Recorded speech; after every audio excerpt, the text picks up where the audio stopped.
In this video, I'm going to show you the ways to delete your Ticketmaster account or Ticketmaster UK's account.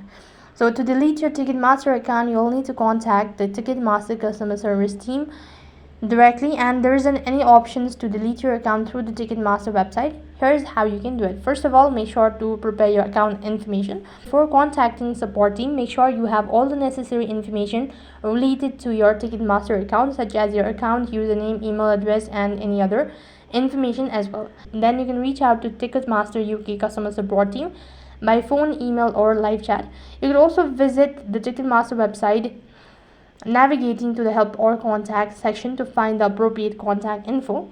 For that, open up a browser, type in help.ticketmaster.com, and it's going to take you to the official page, which is going to look something like this.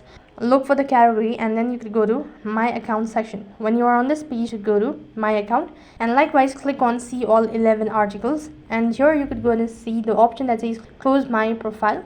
When you press on it, then it's going to take you to this sort of page where you need to go through privacy and policy, all sort of things. And if this was helpful, then click the yes button.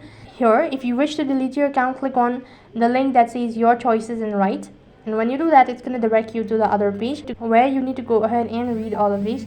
You'll be able to find this information regarding closing or deleting your account. So that's basically how you can delete your Ticketmaster account. That is all for this video. I hope the video was helpful. Make sure to like, share, and subscribe to our channel. Thank you for watching. See you in the next video.